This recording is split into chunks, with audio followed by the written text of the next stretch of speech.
kan candidate ni ta chu aming kan en ve chau nge o kala khe chi abi klowa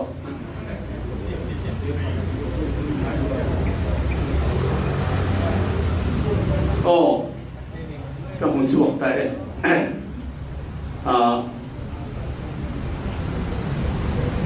dấu thần sang in hòa anh ya không phải cái hành tinh sẽ là apa hi ruang tu mahar ani hi ro kuidro min kau san to ka advisor ni lai kin kha ani chuan anu hi ro sang zuali ania aizo college benga ani hi ka candidate tu chu ani ta a du sapna chi bai te kan han bu ka nga không ai cái hết lại hiền hết lại dọc hiền đinh lạc các chị bảy bu dọ kan elected OB và thung đăng in bu ka nga kil lệ lắm hết bật bị về cái in kan các trẻ xe nga chúng ta kan pi số lệ xuân ring ta kinh kan beng phi lo ka nga kan headquarter women front end du sắp na lệ rồi ngồi na par an phang chenga chumi zo chuan ring dai ku kan te nga photo session toi te second di khat kan ne nga ting chuan tu soi na i dei chumi zom do ni le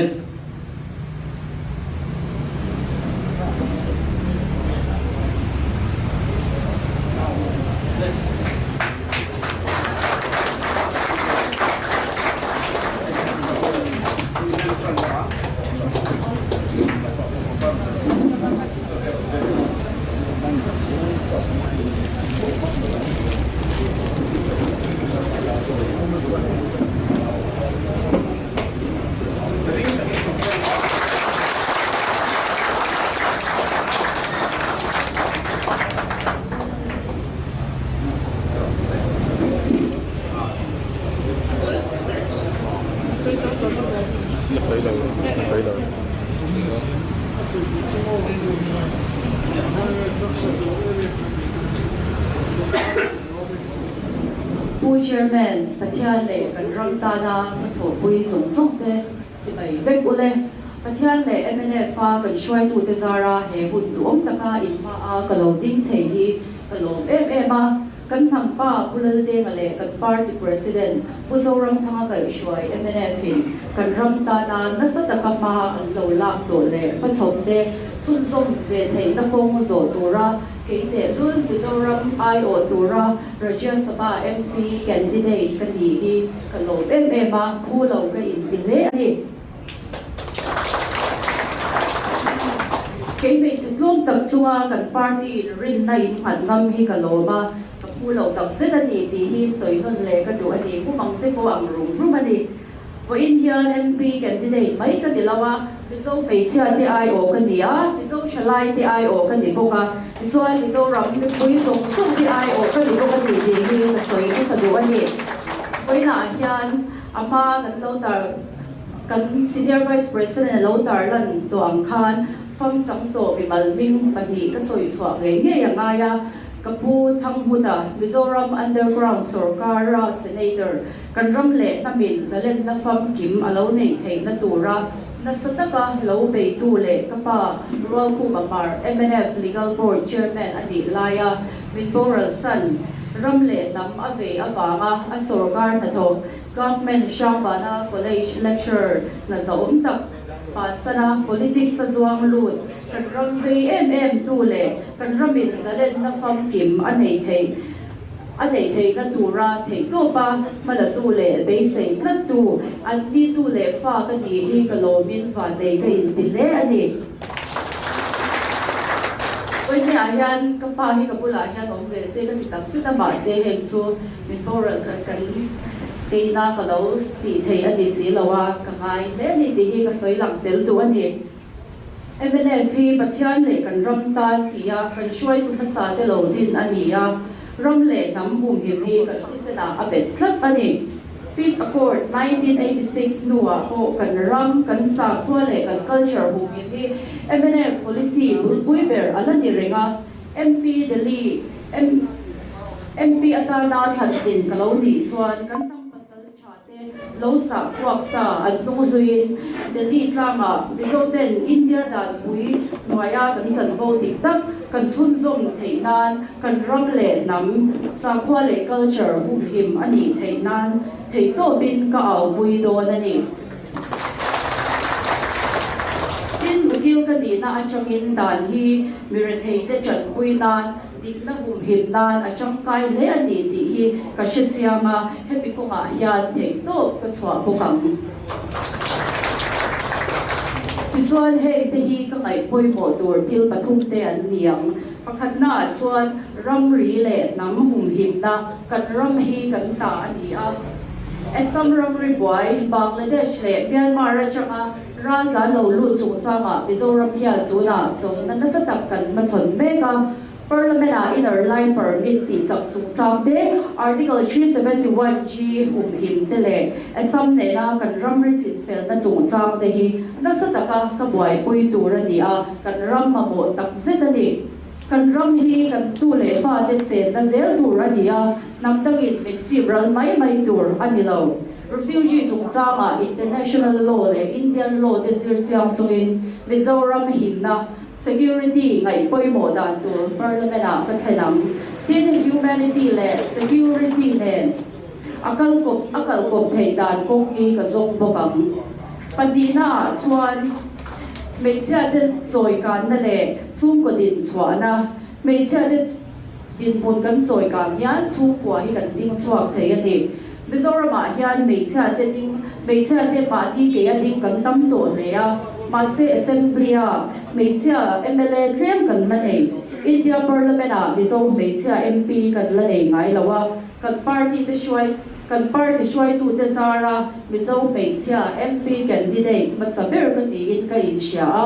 van nei ka India ka in swang le ani mizo meicha ai o ka ni ka in shebok boina hian chuwa chuan tu na kan meicha MLA nei mek pani te hian meicha ka ni awang shim po hian an ni hian kan ruling lama mi te pe chuan min vote nge turin ka som tak zet ani tu honi mizo meicha te history siam na hun ren chang ani a bo pel lo turin ka nge cheu ani MP atana thantlin kalau ni chuan meicha kut na tho self-help group te startup te le central scheme tamzo buai pui le palak tatum dona zu le rui lawin kan chung kwa ati cha ta ni thei to bin dan lam achangin ka dawang ti hi ka tia ba cheu chuan na pathum na chuan thil poi bo em kan ram la en kol tu tur te chalai te le ei le barzon na lam ani a kan chalai 60% vel hi kum sop thum pang anwai lam an ni to na hian ma se kan ta hian na awang em a MP ta na thantlin ka ni chuan heng te hi kamalak na tur ani pakhat na Northeast Industrial Policy thar Mizoram factory IT park lo din theinan panina chuan skill development lama ITI polytechnic upgrade kan no pantingang AI coding hospitality thiam se khovel mun tina hian na hi an thok thei me bang sport and music lama mizo chalai na thiam na hi India ram le khovela ho chuak turin sports center changtung le cultural center fan le turin na sa takin kanorang Mizoram hian India state zinga international boundary kan nei thui bera hei hi Mizoram tan economic potential tak ani in ka sia a hei hi hung bo mai tan chuan a ui om ka tia kan chalai te tan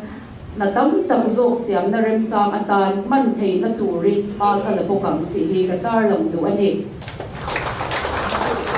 ti chuan hei ba ka thil poi mo em em ti zo central scheme sa chuwa ma hian Mizoram hian kan chan a hi kan mut tlem zia in ka sia a kan chan vo dik tak hi kan lak chua angai ani hebe tur hian ma lak angai le boka chuwa chuan hebe tur hian thei to pin ma ka la don ani